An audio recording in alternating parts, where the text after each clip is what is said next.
Hygiene అనేది చాలా important delivery తర్వాత.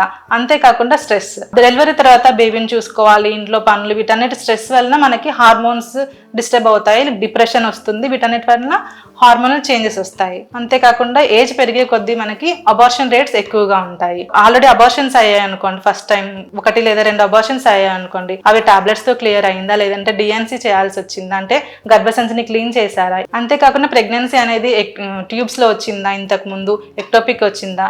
ఆల్రెడీ ఎక్టోపిక్ వచ్చిన వాళ్ళకి నెక్స్ట్ టైం ప్రెగ్నెన్సీ వచ్చినప్పుడు ఎక్టోపిక్ వచ్చే ఛాన్సెస్ కూడా ఉంటాయి. ఇవన్నీ కాజెస్ నెక్స్ట్ ప్రెగ్నెన్సీ డిలే అవ్వడానికి రీజన్స్ అవుతాయి. సో అన్నిటిని మనం ఎవాల్యుయేట్ చేసుకొని తర్వాత వాళ్ళకి మనం డాక్టర్స్ అనేది హెల్ప్ చేస్తారు. వాళ్ళు ఏ రూట్ లో వెళ్తే త్వరగా ప్రెగ్నెన్సీ వస్తుంది, ఇప్పుడు ఎందుకు రావట్లేదు అవన్నీ తెలుసుకున్నప్పుడు మీకు నెక్స్ట్ ప్రెగ్నెన్సీ రావడానికి, త్వరగా రావడానికి డాక్టర్స్ హెల్ప్ చేస్తారు.